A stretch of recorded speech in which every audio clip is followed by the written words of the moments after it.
Cae la tarde y en un rincón de la ciudad, en un pequeño jardín, alguien cuenta una historia, reflexiona en voz baja o conversa paseándose bajo los árboles. Es hora de volver a casa, bajar la velocidad y darle tiempo al tiempo. Christian Vanken nos abre la verja de su jardín para que respiremos aire puro y oxigenemos el espíritu. En Pauta, aquí comienza Desde el Jardín. Una presentación de Grupo Educar, construyendo el futuro de la educación técnico-profesional en Chile. Lo esencial de toda exploración será volver al propio jardín y ver las cosas por primera vez, decía el poeta T.S. Eliot. Muy buenas tardes, queridos y queridas radiovidentes, que al escucharme me ven caminar por este pequeño jardín al fin del mundo. Ahí escuchan probablemente el paso sobre las hojas de este jardín que nunca barro, ya lo he dicho varias veces. Saludo a los radiovidentes del norte, en Iquique, a los que nos siguen en la quinta región, Viña del Mar, Valparaíso, a los que nos escuchan y nos ven en la región metropolitana y a todos los radiovidentes del sur. Hoy día vamos a conversar de una institución que a todos los chilenos nos parece absolutamente natural. Es como que está ahí esa institución, ha estado siempre, por lo menos en nuestro inconsciente y en nuestro imaginario, pero que sin embargo pareciera ser que a nivel latinoamericano es una suerte, no sé si llamarlo de excepción, pero sí de, digamos, es una institución que ha logrado y le ha aportado al país, como otras instituciones, una cierta estabilidad que nos hace muchas veces objeto de elogio por personas de los países aledaños de Latinoamérica, hay que decirlo. Yo lo he escuchado aquí mismo en este programa, colombianos, bueno, venezolanos no voy a decir, pero imagínense lo que les tocó a ellos, el derrumbe completo, peruanos incluso alabando las instituciones chilenas. Nosotros tendemos a ver, obviamente, el vaso más bien medio vacío y somos críticos. Nuestro estado de ánimo está malo hace bastante tiempo, pero ese es otro tema. Pero hay una institución que es la que, digo, que está más arraigada en nuestro imaginario, en nuestro inconsciente, es la institución de la Presidencia de la República, el cargo de Presidente de la República.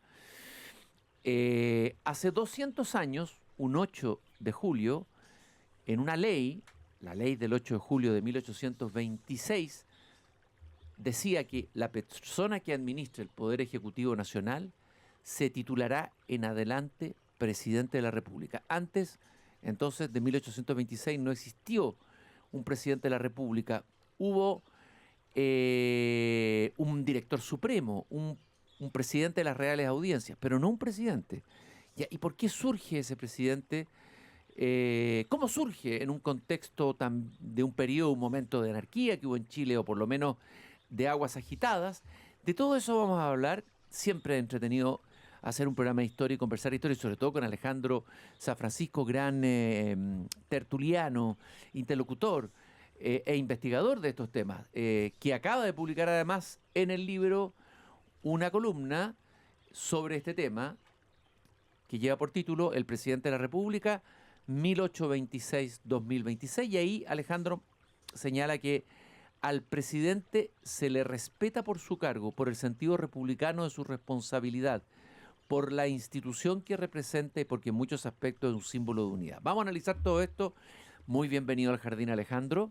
Muchas gracias, Cristiano. Un agrado estar contigo, como siempre, aquí en tu jardín. Alejandro es académico de la Universidad de Tarapacá, es presidente de la Fundación Idea y Futuro, ha publicado varios libros de historia de Chile y de distintos temas. Alejandro, cuéntanos un poco, ¿qué hace que aparezca la institución de Presidente de la República tal como la conocemos hoy día en 1826? ¿Quién fue? ¿Hubo alguien detrás de un genio que la pensó? ¿Hubo varios? ¿Fue fruto del azar histórico? Cuéntanos un poquito de eso.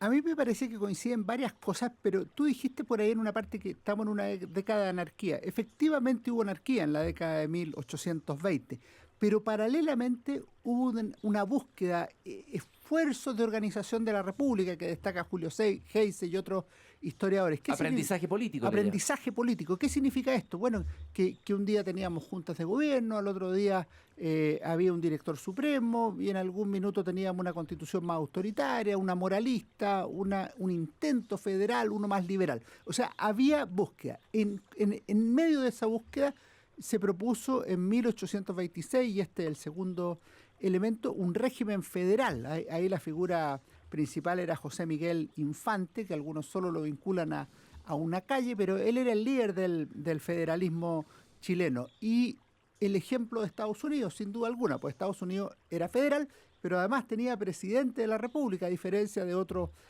países que tenían otra fórmula, o de los países europeos que estaban empezando a ser parlamentarios, algunos de ellos. Entonces se conjugan todas estas cosas, y termino con una idea, Cristian. Si tú te fijas, el régimen federal no funcionó. El intento de constitución federal no fue tal, o sea, quedó en leyes. Pero la institución presidente de la República, que se concibe en ese desorden, esfuerzo de organización, pervive hasta hoy. Lo que ilustra un poco que yo creo que es injusto llamarle 100% anarquía, como también ensayos de organización republicana. ¿Son ensayos o aprendizaje político en un contexto anárquico, o es anarquía pero con progresos? El presidente de la República, el Congreso bicameral y la estructura en los tribunales de justicia viene de aquellos años. Oye, ¿por qué no arraigó el federalismo en Chile? ¿Cuál es tu hipótesis? Yo tengo la impresión que se juntan varias cosas. Primero, en esto hay que construir mayorías, acuerdos. Infante era muy interesante, inteligente, pero era bastante despreciativo de los demás. O sea, por ahí tiene una frase algo así como: nadie inteligente o nadie que sea verdaderamente republicano entenderá que el régimen no tiene que ser federal. Bueno, tú puedes ser federal, yo no federal, y eso no te hace mejor ni a ti ni a mí. O sea, eso es una posible visión, pero no hay que descalificar al presidentito. Segundo, a mí me parece que no estaba el ambiente. O sea, efectivamente, cuando tú creas 8 provincias para hacer este federalismo con organismos locales y todo eso, no todos tenían la capacidad para tener gobiernos locales. No es como en Estados Unidos, que se reúnen las 13 colonias para hacer un régimen federal, sino que aquí el federalismo se decreta desde Santiago, entonces eso tampoco resulta. Lo otro es que era una para allá y una para acá, o sea, había un intento de constitución que se supone que iba a ser la definitiva, dura 3 o 4 meses, después se crea la constitución moralista, la más perfecta que hay. De Mora. Claro, perfecta. La de Mora, ¿no? No, esa es de Egaña. De Egaña. La de Mora es la del 28, la liberal. 28, la liberal. Pero ya. todas van a ser mejores si están bien concebidas, son patrióticas, pero no responden a la realidad. Y por último, yo tengo la impresión que hay algo ahí de que se necesitaba poner orden, y eso llega un poco después, y llega de manera centralista con el régimen portaliano, con la Constitución del 33. Ya, porque, a ver, el primer presidente de la República, ¿quién fue? Fue Manuel Blanco Encalada. Ya. Y ahí, cuando él asume como presidente, ¿está la presidencia de la República en toda su plenitud como institución, o todavía es un ensayo, No. es una prueba? ¿Qué sabemos de eso? Sí, es una prueba que dura bastante poco, y si tú te fijas, en los años siguientes hay varios gobiernos también. O sea, no es que después de este presidente de la República, que dura 5 años, por decirlo, 4 años, no, dura unos meses, vamos a tener una plena continuidad. La continuidad recién se logra a partir de 1831, pese a que hubo presidente y vicepresidente en los momentos previos, por ejemplo José Tomás Valle, pero desde Prieto en adelante tú tienes 2 cosas. Primero, un gobierno que asume de acuerdo a la Constitución o las leyes, y en segundo lugar, que dura el periodo determinado. Que debe durar. Que va a ser 5 años. Con reelección, o sea, dura 10 en la práctica. Y eso le ocurre a Joaquín Prieto, a Manuel Bulnes, a Manuel Montt y a José Joaquín Pérez. Todos duran 10 años, que son 2 periodos de 5 cada uno.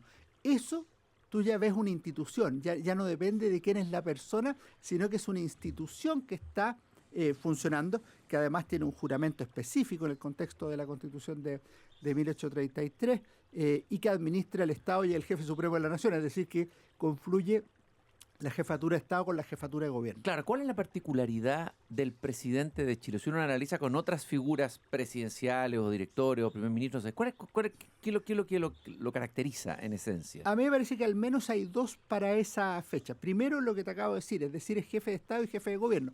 No es así en las monarquías como la inglesa, por ejemplo, que hay un jefe de Estado que es el rey, pero el que ejerce la jefatura de gobierno es el primer ministro. O sea, es una lógica distinta. Y lo segundo que me parece relevante es que en alguna medida es un sucedáneo de la monarquía hispánica. Si tú miras, cuando el presidente jura por Dios y estos santos evangelios. Y eso es un resabio del monarquismo. Es un resabio monárquico y además jura tres cosas, que es respetar y observar la religión católica apostólica romana. O sea, hay una obligación religiosa, guardar y hacer guardar la Constitución y las leyes y cuidar la integridad y la independencia de la nación. Pero parte con el tema religioso. Y esto algunos han dicho que se transforma esa trilogía Dios, patria, rey de la monarquía por Dios, patria, ley o legalidad de la república. Estamos caminando con Alejandro San Francisco, historiador aquí en el Jardín, analizando la institución de presidente de la República. Ahora, a partir de 1831, que tú señalaste esa fecha como un hito, donde empieza de alguna manera el presidencialismo a arraigar y ya va a tener más continuidad, sin embargo van a venir periodos turbulentos de una relación complicada entre el presidente y el Parlamento, vamos a tener periodos de parlamentarismo, es decir, va a pasar zozobras la institución presidencial. ¿Cuáles son las zozobras que pasa y cómo las sortea? Sí, es bien interesante, porque si los 4 primeros gobiernos tienen esta estabilidad, también en el tercer gobierno, o sea, en el de Manuel Montt, hubo 2 guerras civiles, o sea, no fue plena estabilidad. Portales fue asesinado en 1837, o sea, en el primer decenio.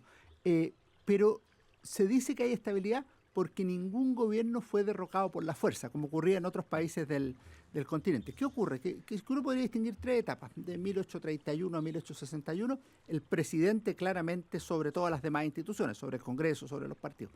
Entre el 61 y el 91, en cambio, hay una disputa por el poder entre el presidente, el Congreso y los partidos. Y de hecho, se elimina la reelección del presidente de la República, se le dan más facultades al Congreso Nacional, empiezan las prácticas parlamentarias, las interpelaciones, la censura y los votos de confianza y otro tipo de cosas.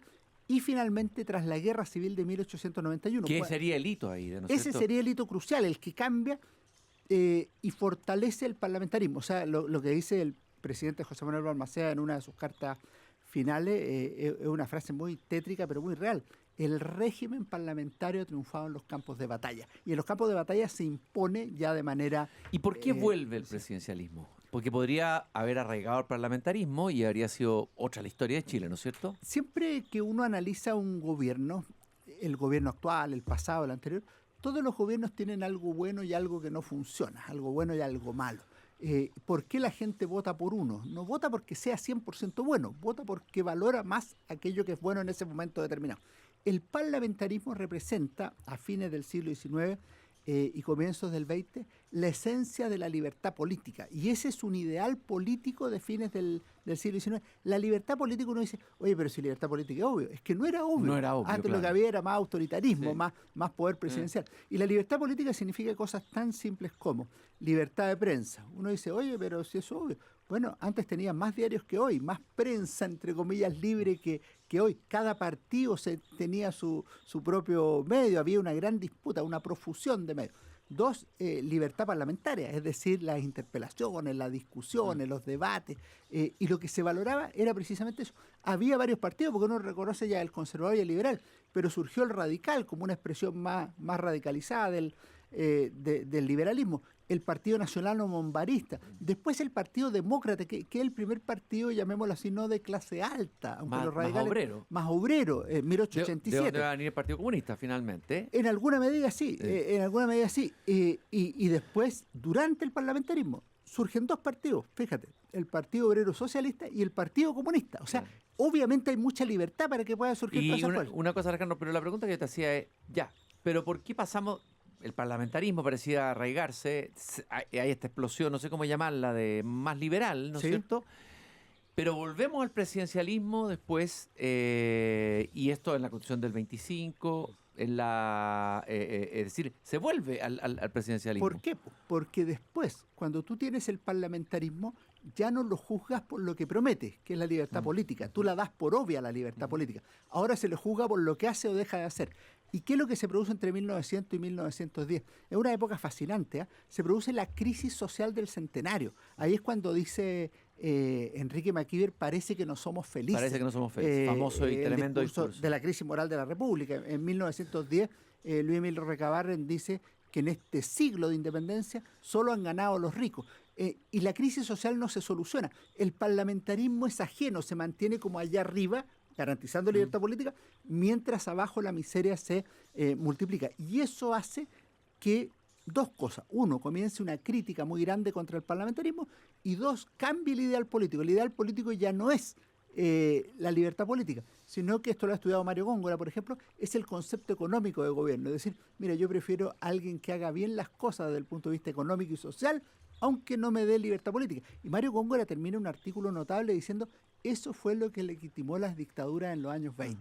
O sea, termina siendo al revés. Mira, me da lo mismo la libertad política con tal que el gobierno haga cosas en materia económica y social. Eso que no somos felices, parece que no somos felices. Oye, ese discurso, como se ha dicho mucho, que hoy día, ¿cómo lo ves hoy día ese discurso? Creo que nos dice algo de lo que nos está pasando a nosotros hace un tiempo acá en Yo Chile. creo que ciertamente, o sea, Chile lo que ha vivido en los últimos 15 años y puede extenderse un poco más, un poco menos, es una profunda crisis. Yo creo que lo que existe hoy es una nueva cuestión social, y muchos de los vicios que aparecen en el discurso de Enrique Maquiver, que van desde la corrupción hasta la falta de patriotismo y otros, se han expresado en estos últimos 15 años. Esta búsqueda permanente para allá o para acá, el confiar, el Boric lo va a cambiar todo, o solo queda republicano.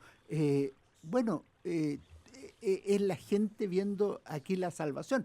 En 1906, cuando eligió a Pedro Montt, el hijo de Manuel Montt, dijeron, bueno, ahora sí que cambia la cosa.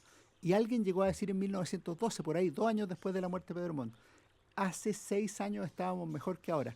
Antes creíamos en un hombre, ahora no creemos en ninguno. Tú dices en tu artículo, al presidente se le respeta por su cargo. Tú hablas del prestigio, de la majestad, del poder, la capacidad de conducir, pero hemos visto cómo se golpea al presidente, que en Chile, un presidente como Piñera fue golpeado y trajinado, sí. Y pareciera que ahí no se hubiera cumplido lo que tú estás diciendo, digamos. O sea, que hubo una parte importante del país que estuvo dispuesta incluso de sacarlo del cargo. ¿Ese momento fue un momento excepcional? ¿Cómo lo ves tú? Y eso refleja un daño grande a la República.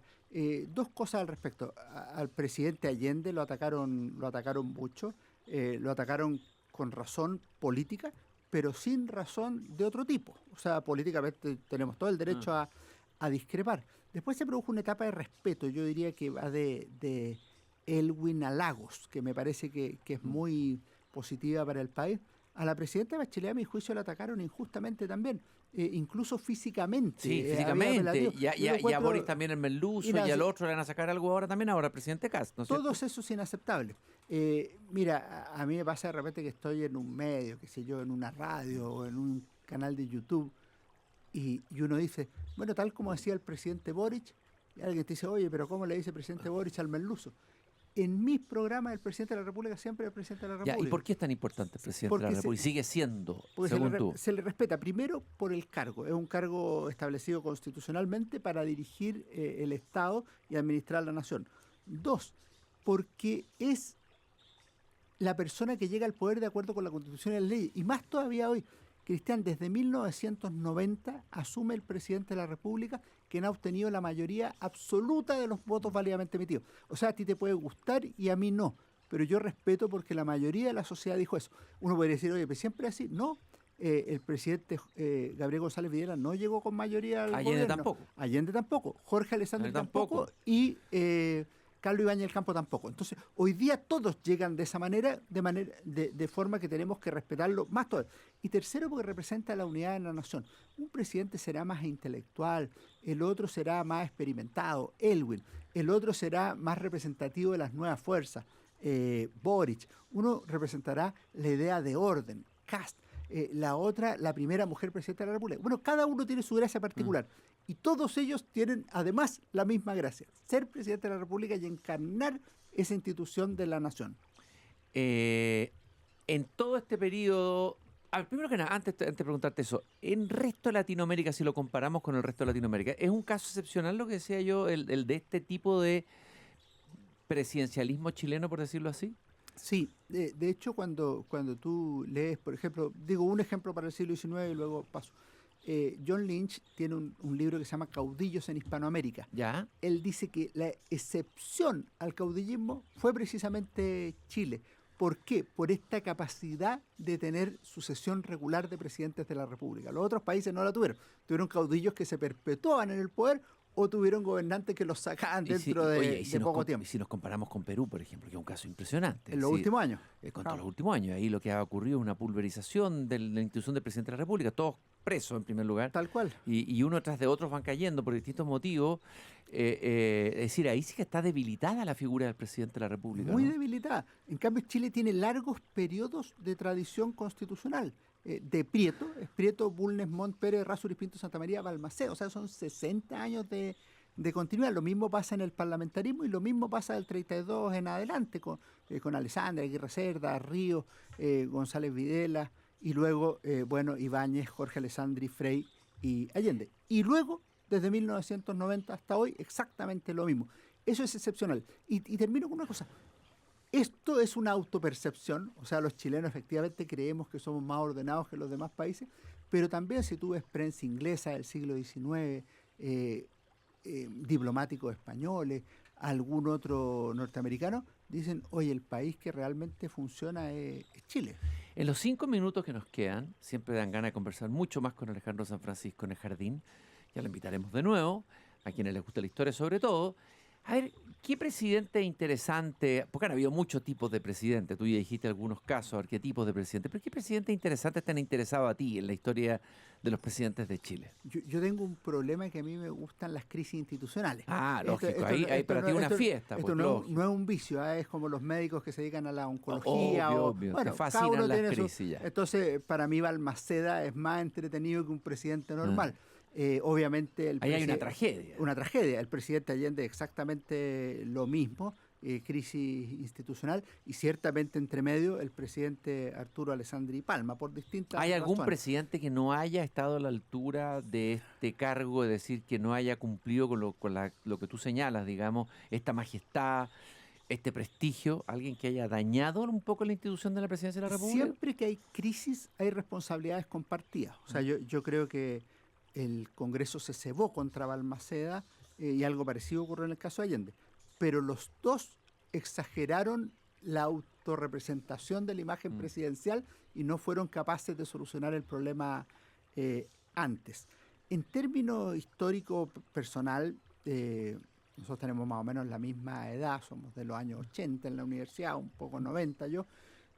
Yo el presidente que he visto como que le calza como un traje a la medida de la presidencia de la República es Ricardo Lagos, me parece a mí. Pero claro, pareciera que hubiera nacido como presidente, o sea, casi Sí. como que ya venía predestinado. Es impresionante. Del vientre materno. Algo tiene. Y yo creo que Lagos comparte también con Arturo Alessandri y Eduardo Frei Montalvo una cosa que yo valoro mucho, que es la parte ejecutiva con la formación intelectual. Claro, eso es difícil de ecuación, porque hay algunos que es son muy más difícil. ejecutivos, pero no tienen tanto espesor intelectual. Muy difícil. U otros que pueden tener espesor intelectual y no tienen ni son pésimos los Sí. ejecutivos. Entonces, es verdad. Ese Ahora, equilibrio. puesto a elegir, lo relevante no es lo intelectual. Lo relevante de un presidente se le elige para la acción, como decía François Mitterrand. O sea, la política es la acción, no es la elucubración. Pero esos tres tienen las dos cosas y yo lo encuentro interesante. Pero un poco de inteligencia política tiene que tener, o sea... Todos lo tienen. Sí, y en los últimos 36 años los que han minusvalorado uno, oye, Bachelet no sé qué, no es Lago, no es Lago, pero es Bachelet. Po. Sí. El otro dice, oye, Boric es muy chico, bueno, es muy chico, pero armó un movimiento generacional y ganó. Kass, no, si es marginal, tiene techo, bueno, tenía techo y superó el techo y fue presidente de la República. Último, nos queda un minuto, creo. Tienes 2 libritos ahí. Mira, Yo siempre miro los y son libritos con avidez, tú sabes. Bien mirado porque son para ti. Mira ese, Oh, el pero qué presidente generoso. olvidado, Juan Antonio Ríos, ¿Por qué olvidado? Porque ¿Y qué importancia tiene Juan Antonio Ríos? Fíjate, pues Ahí está saliendo como la Escuela de Derecho del Congreso, parece. todos se acuerdan de Pedro Aguirre Cerda, obvio, gobernador Este es el educado, segundo mandato de las tres presidencias este es el radicales. segundo. Y el tercero se acuerda porque González Videla por la Ley de Defensa Permanente de la Sí. Democracia, por los comunistas y por el voto a la mujer. Entonces, este está al medio y tiene su gracia, está en medio de la Guerra Mundial y todo. Y te traigo esta historia que tú nombraste, que es la historia de la Universidad de San Sebastián, el tomo 1, que ahí lo que analizamos es la etapa Chile a mediados del siglo XX, democracia, esperanza y frustraciones, que es como 1930 y 1958, y que ahí uno se da cuenta de cómo Chile avanza, pero también tiene una gran miseria, crítica social, o sea, algo parecido a lo que hemos vivido en los últimos 15 años y lo que vivimos para el centenario. Alejandro, te quiero agradecer esta visita histórica que me has hecho aquí al Jardín, trayéndonos historia, la pasión por la historia, analizando la figura del presidente de la República, esta institución que, querámoslo o no, y a veces nos ponemos más críticos y peladores de los presidentes, nos ha dado una cierta estabilidad y por lo tanto hay que cuidarla. 8 de julio se crea el cargo presidente de la República hace 200 años. Muchas gracias, Alejandro. Qué gusto siempre verte. Gracias a ti, Cristian. Y nosotros vamos a una pausa. Recordamos que Grupo Educar construye el futuro de la educación técnico-profesional en Chile. Conoce más sobre nuestro trabajo en grupoeducar.cl. Ya regresamos en poquitos minutos más. Seguimos caminando en el jardín. Seguimos caminando en esta tarde de julio aquí en el jardín. Y hoy día es, digamos, imposible que no recuerde la figura del escritor chileno Roberto Bolaño. Hoy día se cumple el aniversario de su fallecimiento prematuro, porque era joven, en la plenitud de sus facultades creativas. El 15 de julio del año 2003, un día como hoy, falleció el gran escritor. Uno dice que no es chileno, que es hispanoamericano, ¿no? Que es más que escritor chileno, pero era chileno, quisiéralo o no, Roberto Bolaño. Y pensé, tenemos que conversar sobre esto, tenemos que recordarlo. Es un escritor que ha ido creciendo en la recepción, en la lectura de las generaciones más jóvenes, de los nuevos escritores, y además él mismo ha sido de alguna manera el comienzo también de un nuevo momento en la literatura o de un cambio de eje. En fin, eso habría que investigarlo y analizarlo. Cada vez se van descubriendo nuevas dimensiones de Roberto Bolaño, se escribe mucho en la academia, se lo investiga. Y si yo vuelvo atrás, en el momento en que yo lo entrevisté, que debe haber sido en su segunda visita, año 98, 99, por ahí, me acuerdo que yo a muchas personas le estaba hablando porque me había leído Los Detectives Salvajes, lo iba a entrevistar en una sala, la Sala de las Artes, en la estación Mapocho, en el contexto de la Feria del Libro, y le comenté a mucha gente y no conocían a Roberto Bolaño. Había algunos que lo conocían y lo habían seguido, pero no era que uno dijera Roberto Bolaño, ¡guau!, ¿no? Y ahí me encuentro con Roberto Bolaño en una conversación que obviamente como entrevistador no voy a olvidar nunca. Fue para mí inolvidable el encuentro con él. Un animal literario en el mejor sentido de la palabra y un hombre que vivía hacia desde la literatura. Desde ahí reciclaba todo, la vida, los encuentros, los afectos. Y por eso quiero recordarlo hoy día. Y le pedí a Roberto Cariaga, que ha escrito artículos sobre Bolaño, que se ha interesado en su figura, que viniera a acompañarme para que juntos lo recordáramos, juntos conversáramos sobre él en un día como hoy. Él es periodista especializado en cultura y literatura, es periodista del Mercurio, es profesor de la Escuela de Literatura Creativa de la Universidad Diego Portales. Escribió un artículo muy interesante que se llama La grieta que abrió Roberto Bolaño en la literatura. Le voy a preguntar por eso, cuál es esa grieta. También escribió un libro sobre otro personaje, otra leyenda literaria chilena, Rodrigo Lira. La poesía terminó conmigo, vida de Rodrigo Lira de la UP. Roberto, muy bienvenido al Jardín. Muchas gracias por invitarme, Cristian. Oye, Roberto, primero, a ver, ¿qué te evoca Roberto Bolaño? ¿Qué te suscita? Lo primero que te surge cuando uno habla de Roberto Bolaño, para ti. Yo tengo primero un recuerdo como testimonial muy concreto, que yo estaba en esa conversación que tú tuviste con Bolaño en la Sala de las Artes. Mira. Yo tenía 20 años y era como el lector tipo de Bolaño, supongo. De esa generación, yo soy de una generación que leyó mucho a Bolaño. y que leímos Los Detectives Salvajes a los 20, no sé, 18, 20, 25 años, entre medio, que éramos como el público objetivo, ¿no? Esos jóvenes, yo era periodista, pero todos éramos lectores y todos creíamos que, desde ahí probablemente, empezamos a creer que la poesía era un modo de vida, ¿no? Una alternativa de vida. No creo que nunca lo haya, en Chile siempre lo ha sido, ¿no? Pero Bolaño como que revitalizó esa leyenda del poeta como sujeto práctica forma de vida, ¿no? De disidencia y de una idea romántica muy linda, sí, que Bolaño encarnó con mucha decisión. Y la fascinación que tenía por los poetas, por las figuras poéticas, por los personajes de la poesía chilena, etcétera. La relación con Nicanor Parra, la relación con Enrique Lin, en fin. Y los personajes y los poetas convertidos en personajes de su narrativa, digamos. Yo creo que él tenía una especial admiración. Era un poeta de fondo, en una parte de su ser era un poeta, ¿no? No, yo creo que era su mito de origen, ¿no? Su origen y su horizonte de expectativa estaba puesto ahí, en la idea del poeta como síntesis del sujeto contemporáneo también, digamos. Desde ahí miraba el mundo.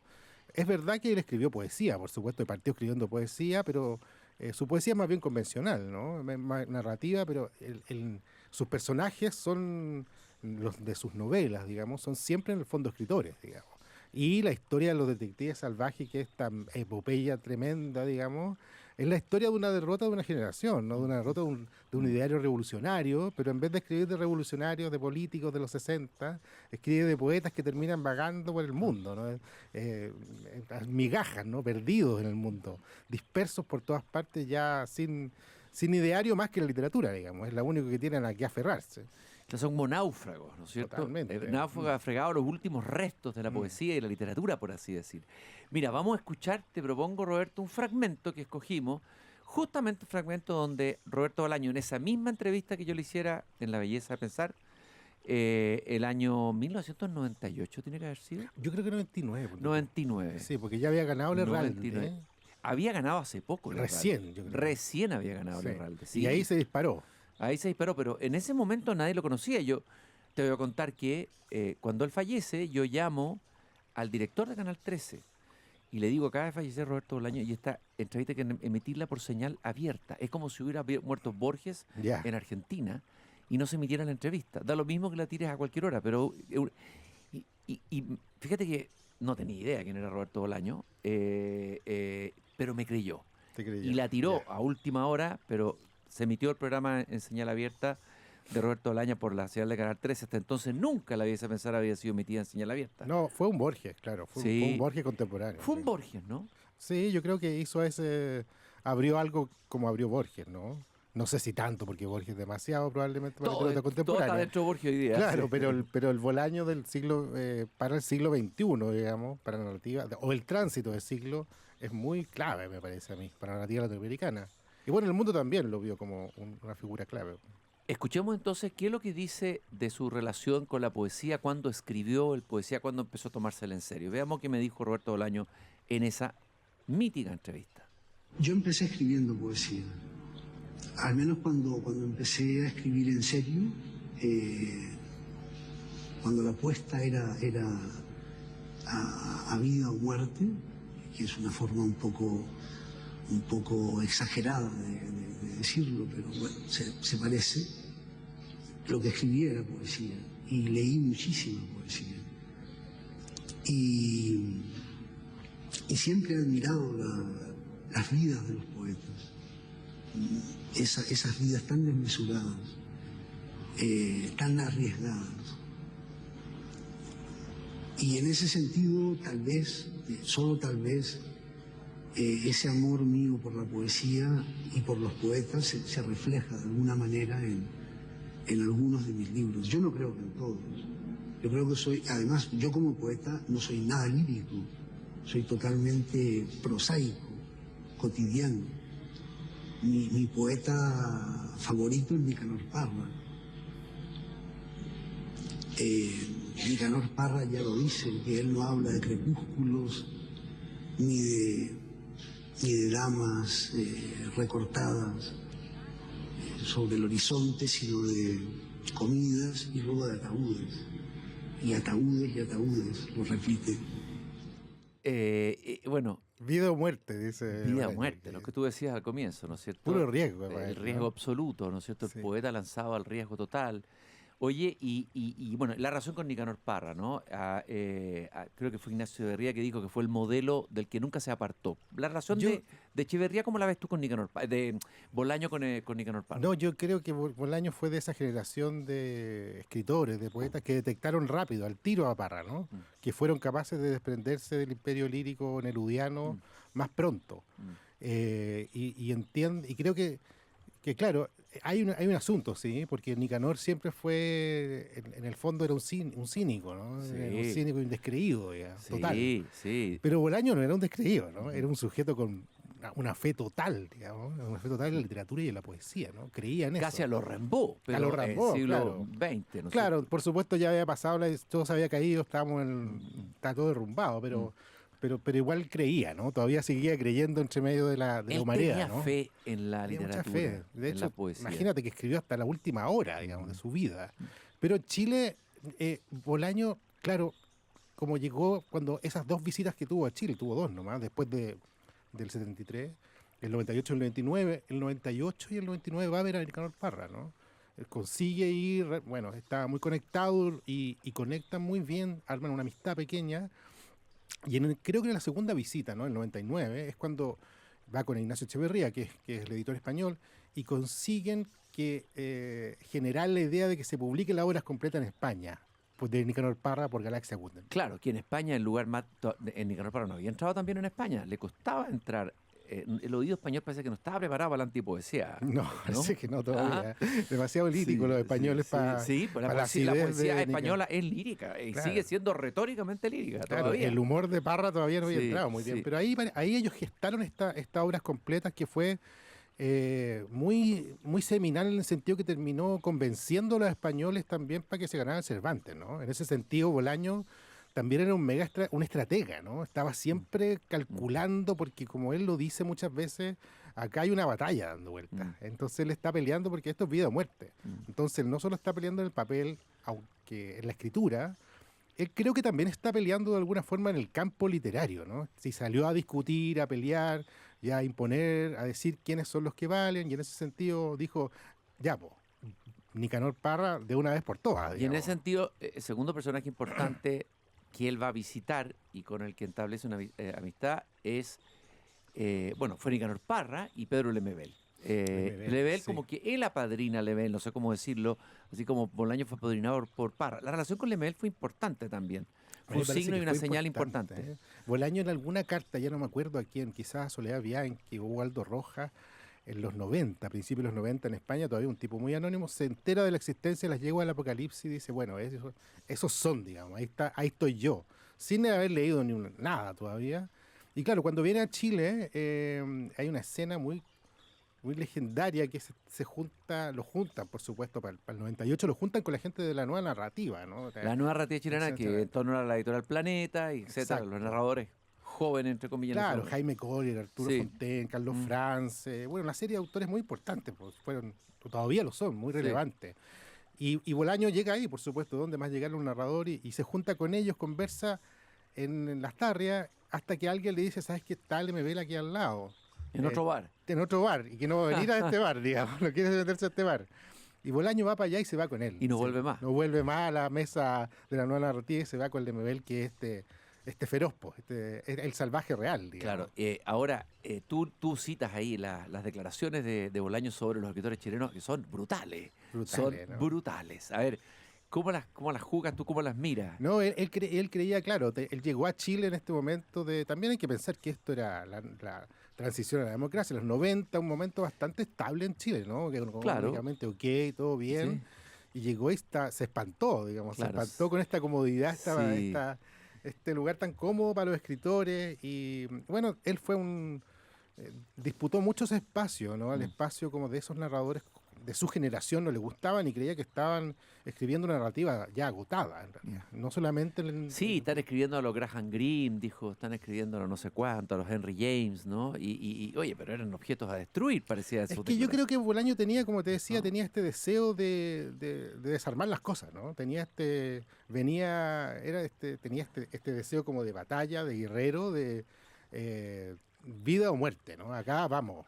Tú hablaste de la grieta que abrió Bolaño. A ver, si tuvieras que explicarla o describirla, ¿cuál es la grieta que él abre en la literatura, en la narrativa chilena? Sí, yo creo que en ese momento, en esas 2 visitas a Chile, Bolaño detectó un momento particular de la escena literaria que estaba, según su perspectiva, muy cómodo, muy instalado, muy bien y muy siguiendo las normas todavía estéticas de José Donoso, de una narrativa, según él, todavía anclada al boom, digamos, y ya, según él, ya había pasado esto. Había que matar a los padres. Había que matar a Donoso, matar al padre, ¿no es cierto? Y él se encargó de hacerlo, ¿no? Se encargó de pelear y como dio en esas entrevistas contigo, creo que también, y otras entrevistas que dio en Santiago, escribió un artículo muy famoso en Ajo Blanco, que describe Santiago, Chile.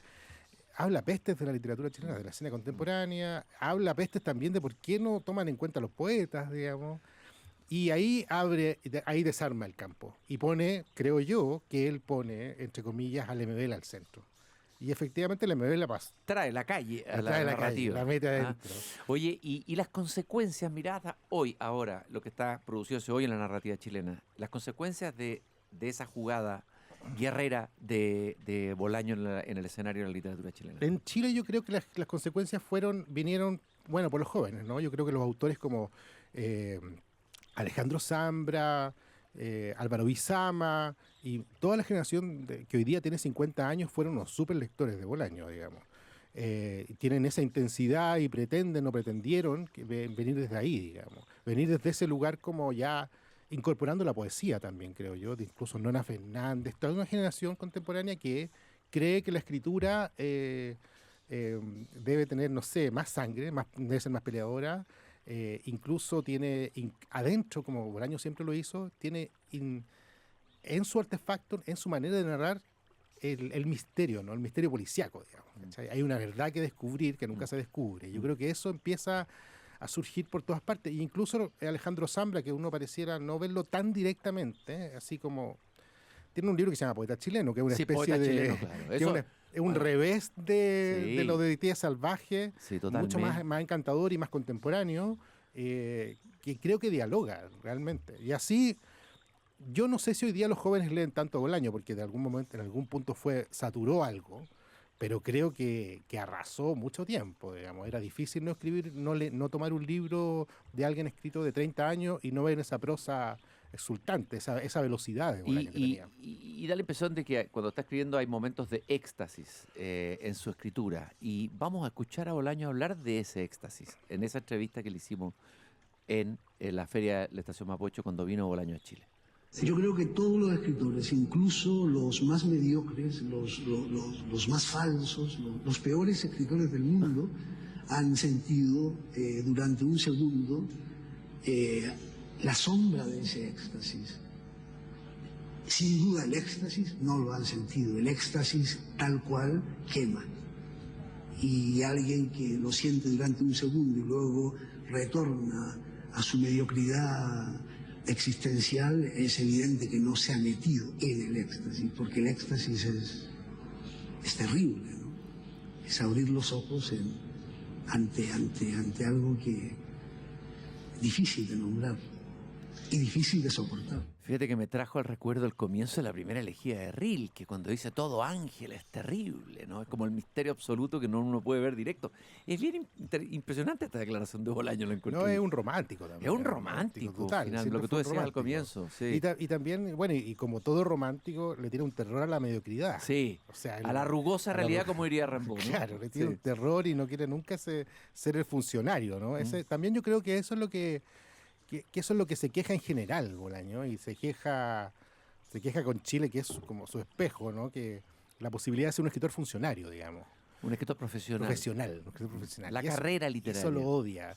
Y de alguna forma él se salvó, entre comillas, lo que es terrible decirlo así. Porque falleció antes. Porque falleció. Porque no sabemos. No sabemos hasta dónde iba a llegar porque, bueno, es bien increíble, quizás en la misma lógica, ¿no? Bolaño es un meteorito, lo conocemos más o menos en el 93, llega el 96 acá, el 98 a Chile, y muere en el 2003. O sea, no hay nada, ¿no? Son 10 años donde aparece, quema todo lo que puede, deja estos libros que son, bueno, leídos en todo el mundo, por supuesto, los detectives salvajes, y sobre todo 2666 hoy día es una pieza del siglo XXI muy leída en el mundo. Te quería ¿no? preguntar, Claramente. de las dos novelas, ¿cuál es la favorita tuya como lector y cuál te parece la más arriesgada, en el buen sentido de la palabra, literariamente, y donde Bolaño esté abriendo algo, un surco nuevo? En la A mí literatura? mi favorita es Los detectives salvajes. Ya. ¿no? Me gusta más, quizás en el fondo, Que me la gusta otra. más Estrella Distante, probablemente. Estrella que Distante, es sí. más chiquitita y más abordable y es como un flechazo. Pero 2666 me parece que ahí corre como todo el riesgo de Bolaño, todo el deseo de... Ahí tira toda la Ahí carne tira a toda la parrilla. carrilla, ¿no? Sí. Acá hay 5 libros entre medio dando vueltas y esa es una ruta que todavía me da por explorar, ¿no? Y es ahí donde Bolaño efectivamente, y los detectives también probablemente, ahí donde Bolaño juega, es más experimental, digamos, es más innovador, más rupturista, y no está escribiendo una novela tradicional, sino que dice, ya, sabes que la novela de estructura hay que cambiarla, digamos. El ABC ya no funciona, además el boom ya lo hizo, ya destruyó todas las bases y ahora tenemos que hacer otra cosa. Y en ese sentido me parece que 2666 además es muy iluminador del horror, ¿no? Del horror que hay en esa zona del mundo. Sí, claro, en México. Lo detecta muy rápido, una intuición muy, muy clara de que ahí hay un hoyo negro que el mundo se está yendo por ahí, por esa frontera, ¿no? Y todavía es muy actual. A ver, si tú tuvieras que decir qué es lo que, más o menos podemos decir lo que aportó Borges a la literatura, a la narrativa, qué es lo que trajo a la novela, qué es lo que cambió de la novela a Bolaño, cuál es lo más No, yo creo que significativo? esa pregunta es imposible, digamos. ¿Ya? ¿Cómo se pueden cambiar las Sí, novelas a sí. esta altura, yo creo, ¿no? Pero lo que más que cambiar la estructura de la novela, la literatura, que es tan difícil a esta altura, yo creo que lo que hace es como revitalizar algo, ¿no? Recargarlo, ponerle una nueva, cambiar la sangre, ¿no? También Bolaño aparece cuando, en esta generación post-boom, esta resaca boom, y él termina con eso, ¿no? Claro. Es el último que escribe las novelas gigantes, digamos. Todavía tiene ese deseo... Claro, porque hay un vacío ahí. Se Se genera un produce un vacío. vacío después de las grandes novelas, de Cien años de soledad, de Conversión en la catedral, de Rayuela, que fue la más Rayuela, experimental, ¿no? ¿sí? Imagínate ahí los autores que son muy importantes, post-boom, el contemporáneo de Bolaño, Ricardo Piglia, Juan Villoro. sí. Piglia escribe una novela bien rara, ¿no? Bien Sí, experimental en sí. el fondo. Ciudad ausente, respiración artificial. Bolaño, en cambio, tiene un deseo más masivo, si uno lo piensa, ¿no? Sí. Se puede leer, ¿no? No te encuentras con un libro. Y tan hay raro. algo en su escritura que enciende al que lo lee, ¿no es cierto? Sí. Que lo lleva a un éxtasis, por decirlo así. Es adictivo en un cierto sentido. Su escritura. La es escritura, uno se asoma a un vértigo, ¿no? En esa sí. escritura, digamos. Parece cierto que él, al menos, como lo declara, que él se estaba jugando la vida y la muerte, ¿no? En esa escritura, al menos. Y en ese sentido, creo que novelas como Estrella Distante, que son más cortitas, son más accesibles, tienen ¿Por qué te gusta Estrella Distante? Me parece que tiene un ritmo muy fuerte y sintetiza mucho lo que Bolaño quiere ser, porque es la historia de un grupo de jóvenes en un taller literario en Concepción, que entre ese taller aparece un uniformado que termina siendo parte de la dictadura. Y en una segunda parte alguien va a buscar a ese supuesto asesino a España, hay detectives, aparece un de nuevo poeta. la pesquisa Es policial. la pesquisa policial y ese asesino también es un poeta. Claro. Un poeta que escribe en el cielo como lo hizo Raúl Zurita. sí, Entonces claro. está lleno de referenciados y sobre todo que la escritura que tiene esa novela es efectivamente, creo yo, vertiginosa y muy seductora. Y es más o menos tradicional. Entonces, sentarte a leerla, son esas novelas que uno podría leerse de una sentada. ¿Cómo va a envejecer Bolaño? Porque fíjate que Rayuela, a mí me gusta Rayuela y me produce emoción cuando la leí, pero creo que ha envejecido mal en una parte. Hay muchos fragmentos que son maravillosos, pero como novela me da la impresión que no ha envejecido tan bien. El síndrome Cortázar es complejo, porque yo creo que de alguna forma igual le está pasando a Bolaño. Porque es yo creo que Los detectives salvajes es una novela Ideal para leerla a los escritores jóvenes, ¿no? Para gente joven es un mundo joven. Te abre la cabeza. Es la que abre todo, ¿no? Sí, Es puro refresca todo el rato. Pero no sé si es tan fácil más grande, o sea, a los adultos no sé qué pasará. Y a la vez, tal como Cortázar, empiezan a pervivir, a persistir los cuentos, ¿no? Bolaño, un gran Yo cuentista. creo que eso te iba a decir. A mí me gustan sus novelas, pero sus cuentos yo encuentro que son joyas. Joya. ¿Ah? Último Yo creo que atardecer en la tierra. no, es un cuentista excepcional. Sí, Eso, y yo creo que excepcional. sus cuentos van a sobrevivir, estoy de acuerdo contigo. Tiene una facilidad, se sí, sabe el sí. género al revés y al derecho, Uf. digamos.